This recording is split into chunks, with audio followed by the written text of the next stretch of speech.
This one's dedicated to corrupt politicians, the long arm of the line. His first on-camera comments on the firestorm involving his campaign's altercation at Arlington National Cemetery. The U.S. Army today confirming a female cemetery worker was, quote, abruptly pushed aside by Mr. Trump's staff when she tried to enforce rules prohibiting political activity on the grounds. The campaign later releasing video of Mr. Trump in a restricted area and seen giving a thumbs up at the grave of a fallen soldier. It has been a blockbuster night on the campaign trail, and we begin with our exclusive interview with former President Trump. Tonight, we ask him about that appearance at Arlington National Cemetery, which is being criticized for bringing politics into the hallowed ground of Arlington, specifically for video and photographs of the former president laying a wreath in honor of service members killed in Afghanistan and posing with headstones, giving a thumbs up, who lost their children. Making his first public comments about the controversy over his visit to Arlington National Cemetery earlier this week. Hear that somebody that I have no idea who it is got into an argument with somebody else at the cemetery about pictures being taken.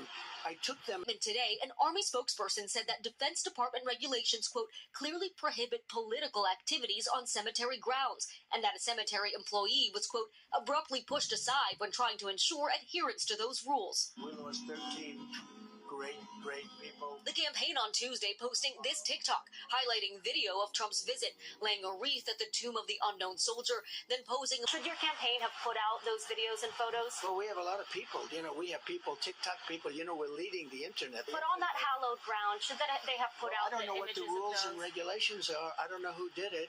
And it could have been them. It could have been the parents. It could have been somebody. It was your campaign's TikTok, though, that put out the I really don't know anything about it.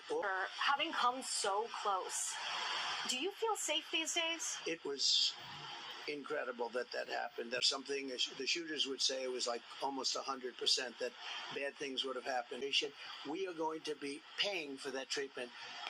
Tom, we actually did the math, and it would cost around $7.8 billion annually. Meanwhile, the Harris campaign is responding, saying in part, because Trump overturned Roe v. Wade, IVF is already under attack. Mr. Trump looking to make inroads and headlines on a big night for Vice President Harris. CNN, why her positions on some key issues have changed. I think the most important and most significant aspect of my policy perspective and decisions is my values have not changed. And saying she would want a Republican in her cabinet. It's important to have people at the table when some of the most important decisions are being made that have different views, different experiences. It comes as Harris is going where no Democratic presidential nominee has gone in 3 decades. Oh, it's good to be back in Savannah.